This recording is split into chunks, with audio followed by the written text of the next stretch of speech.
Hello everyone and welcome to the Intrepid English podcast.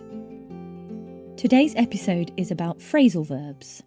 So for those of you who are not sure what a phrasal verb is, I'll explain. It's the combination of a verb plus a preposition or particle. When we combine that verb and preposition or particle, it creates a special meaning which is different from the individual words in that phrase. Let me give you an example. If we take the verb run and the preposition up, we have the phrase run up.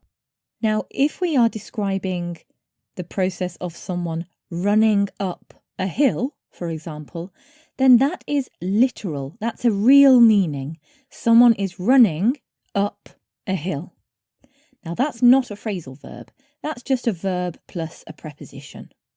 This phrase becomes a phrasal verb when its meaning is figurative. It describes a concept or idea. For example, if we say, last night we ran up a huge bill in a restaurant. Now there's no physical running up anything, it just means that we added lots of things to the bill and the bill was very big. By adding another preposition to the end of that phrase, we can create a new phrasal verb with a new meaning. To run up against something. For example, this activity will take longer than we first thought, as we have run up against some problems. So how many phrasal verbs can you think of that contain the preposition up? Do you have a favourite way to pick up phrasal verbs? Do you make a note when they come up in conversation?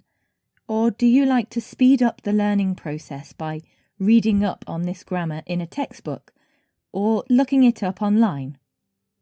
We've dished up this list to help you brush up your knowledge of some of the most common up phrasal verbs. Did you notice how many phrasal verbs with up I just used in the last few sentences? Stay tuned because at the end of this podcast, I'll share with you a great free resource that we've developed at the Intrepid English Academy to help students learn as many phrasal verbs as possible in 1 month.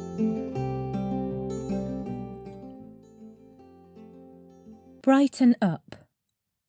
This phrasal verb describes a lightening in the weather or in a person's mood.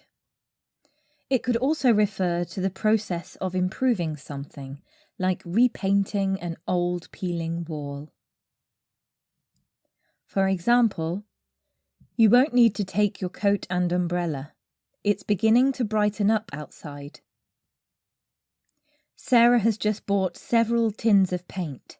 She's going to brighten up the old garden shed. Speed up. Speed up describes the process of making something faster. For example, we need to ask the driver to speed up if we want to get to the airport in time. The project is falling behind schedule. Let's speed up the testing phase to get back on track. Back up. This phrasal verb has many different meanings. However, back up is most commonly related to reversing something, such as a car. You can also back up, which means to create a copy of, important data to ensure at least one copy remains available if the original is destroyed. For example, please back up your car as it's blocking the driveway. I recommend backing up all of your data in case your hard drive crashes. To save up. We use this phrasal verb to describe accumulating money, usually to make a large purchase in future. For example, Joe has been saving up for more than a year to buy his dream house. I can't come to the party this weekend because I'm saving up for a new car. Hold up. Here's another phrasal verb with many uses. Hold up could describe a situation in which someone is prevented from doing what they want, You could also use hold up to talk about fulfilling your part of an agreement. It's also used to describe a crime involving a gun. For example, I'm sorry I'm late, I was held up in traffic. They held up their end of the deal, so we have to hold up ours. 2 gunmen held up the central bank this morning. Now it's your turn. Complete these sentences using one of the phrasal verbs from today's podcast. 1. My computer crashed last week and I lost my files. I must remember to my hard drive in future. 2.